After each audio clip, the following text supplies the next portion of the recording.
թե որոնք են առավել իրատեսական հակազման մեխանիզմները այսօր եւ հաշվի առնելով, որ մենք ունենք այսօր այն վարչախումբը Հայաստանում, որ ունենք, մենք մնացածներից ինչ կարող ենք անել իրատեսական, այն պարզերանը կարող, որ մի տարվա ընթացքում իրենցից ազատվենք, շնորհակալություն։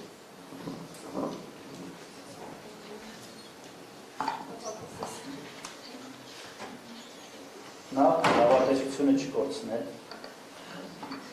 դրանից հետո ավելի լավ չի լինի։ Ինչ կարող ենք անել, եթե պետությունը մեզ չի օգնում, կարող ենք ընդհանուր ասել, հայկական շահի սպասարկման գործում։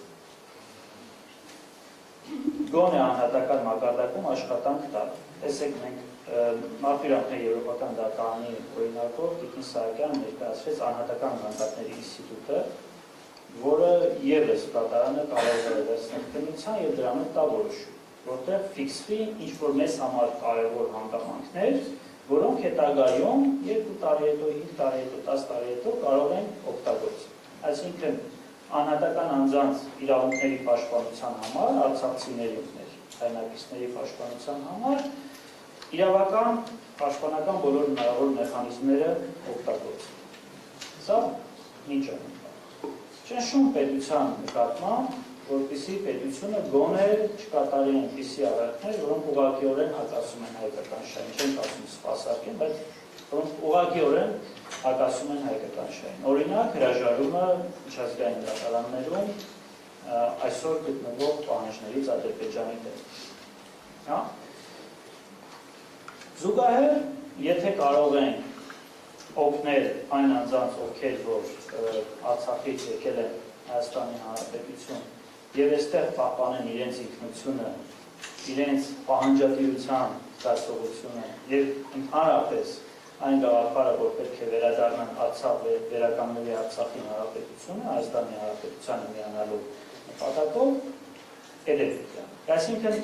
որ ասում ենք, ինչ կարող ենք անել, եթե պետությունը մեզ չի օգնում, մեզնից կախված ամեն ինչ, մեզնից կախվածը դրանք են իրեն։ Մսակյան ավելացնում։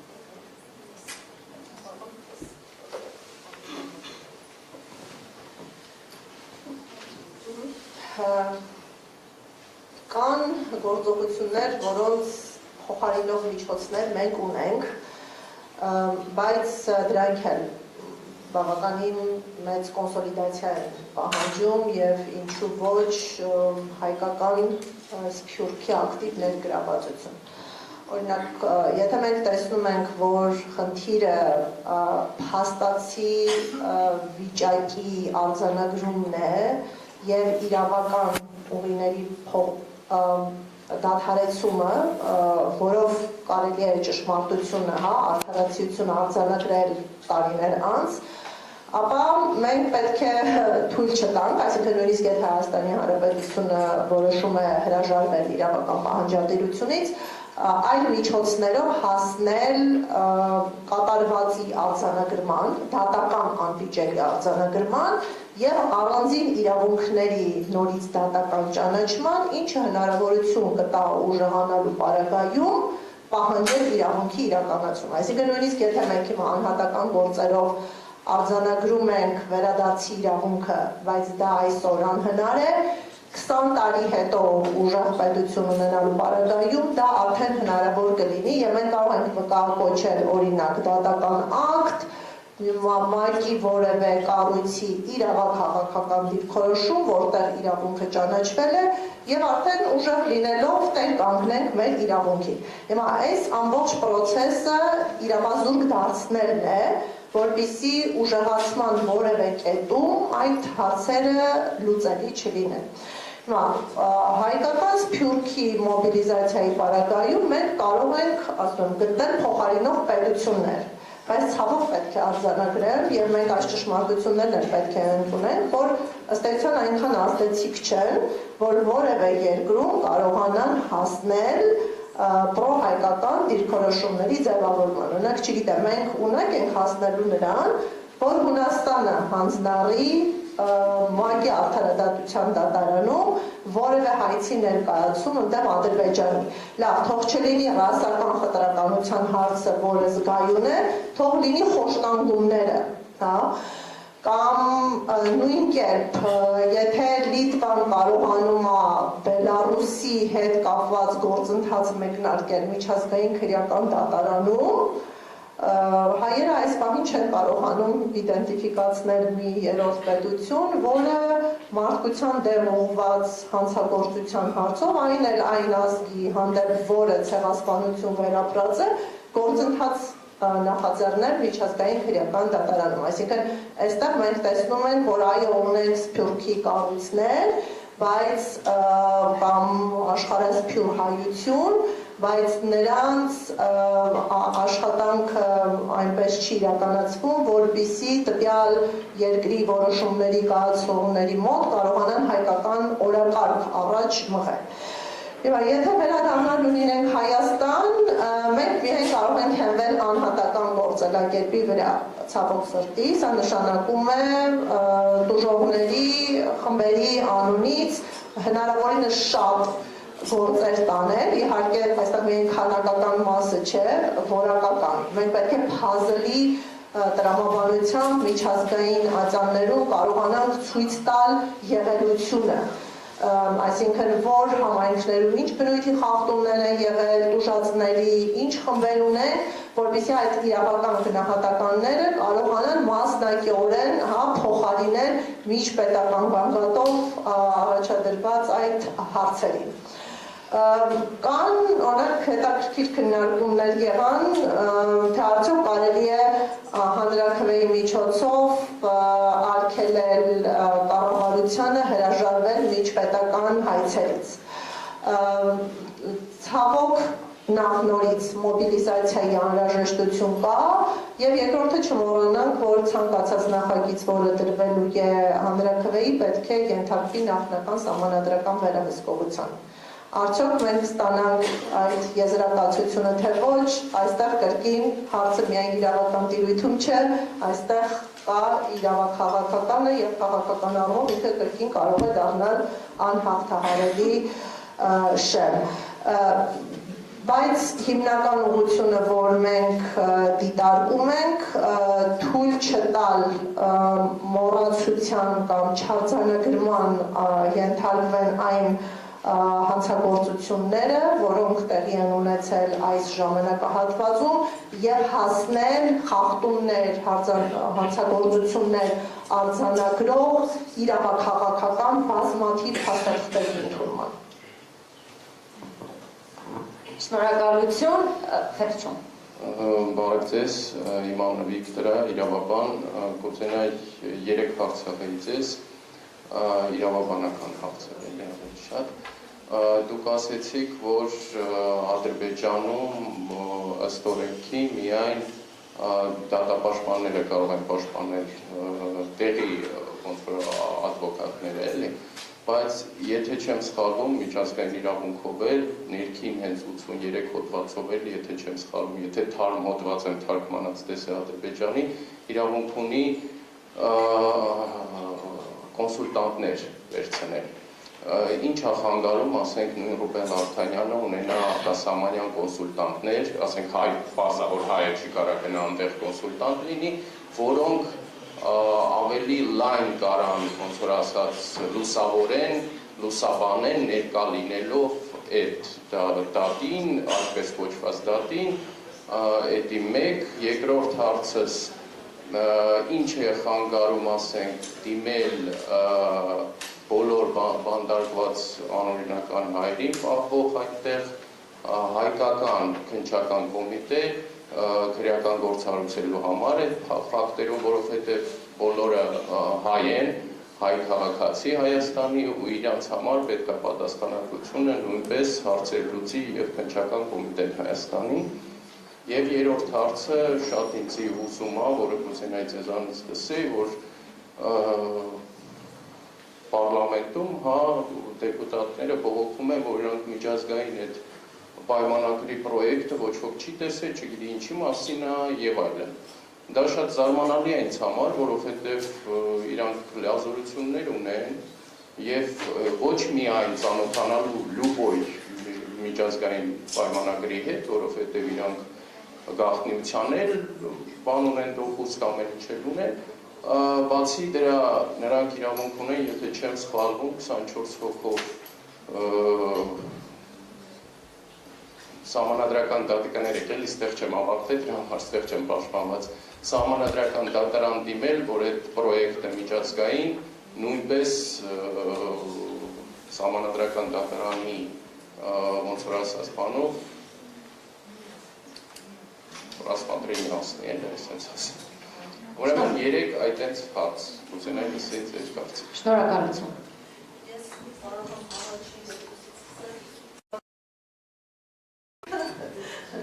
Ուրեմն, այո,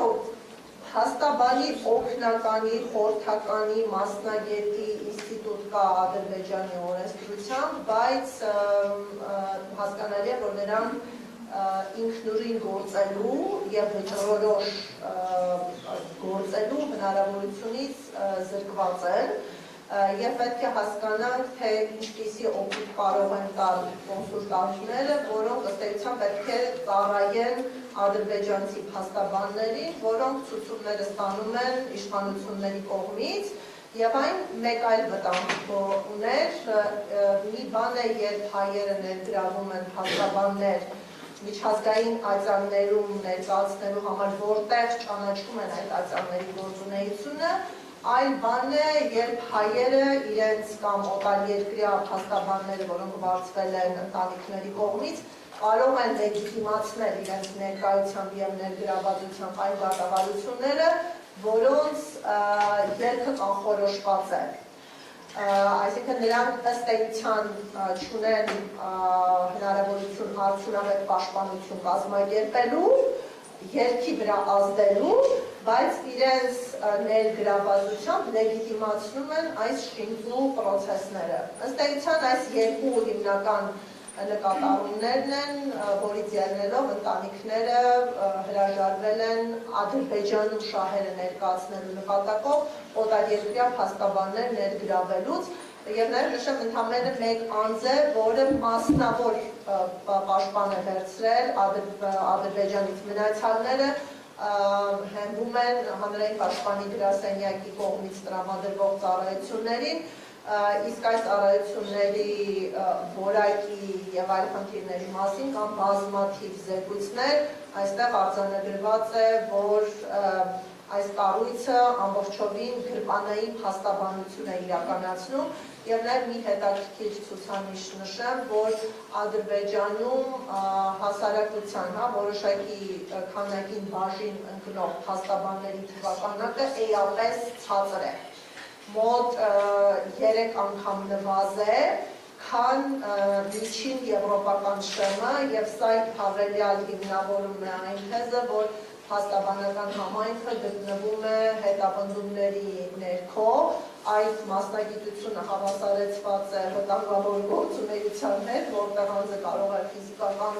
սպառնալիքների և անվտանգային խնդիրների բախվել և նաև պալատը կառավարում է գործունեությունը և անհնազանդ անկախ փաստաբաններին որակազրկում է և սա է պատճառը, որ էապես նվազ է փաստաբանների քանակը։ Եթե թիվը համադրենք ավարտած իրավաբան ուսանողների հետ, նման հարց չէր կարող առաջանալ, եթե քաղաքականությունը նորմալ լիներ։ Ինչ վերաբերում է քրեական գործերին, ձեզ տեղեկացնեմ, որ Հայաստանի Հանրապետությունում բնականաբար կան նախաձեռնված քրեական վարույթներ, որոնք կապված են ադրբեջանցիների կողմից տարաբնույթ հանցագործություններ կատարելու հետ, սակայն չգիտեմ փորձնականում դա ինչ օգուտ կարող է տալ, նախ հանցագործները չեն գտնվում Հայաստանում, նրանց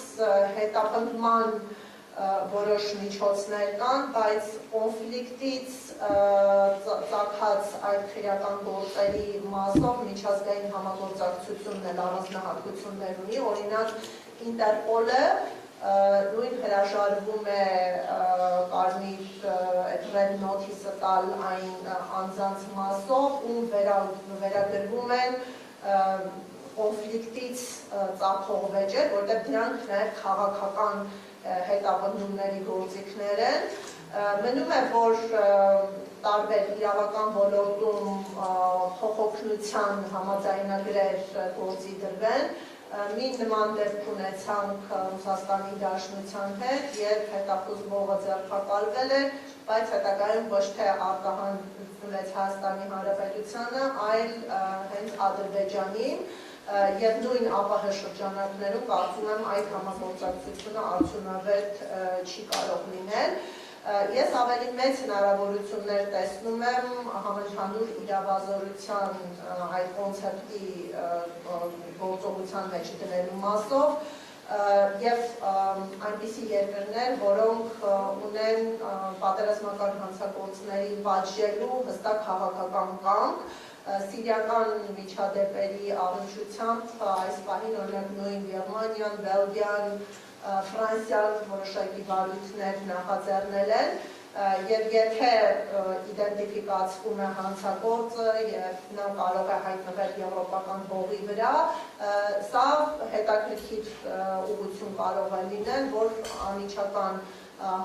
կապ հաստատվի իրավապահարների հետ, ներկայացվեն այդ ապացույցները եւ հետապնդում համընդհանուր իրավազորության հիմքով նախաձեռնվի այդ երկրներում։ Ես առհասարակ կողմնակից եմ, որ չեզոք անկախ կողմերը պետք է հետաքննեն եւ պատժեն։ Շատ լավ, եթե իհարկե։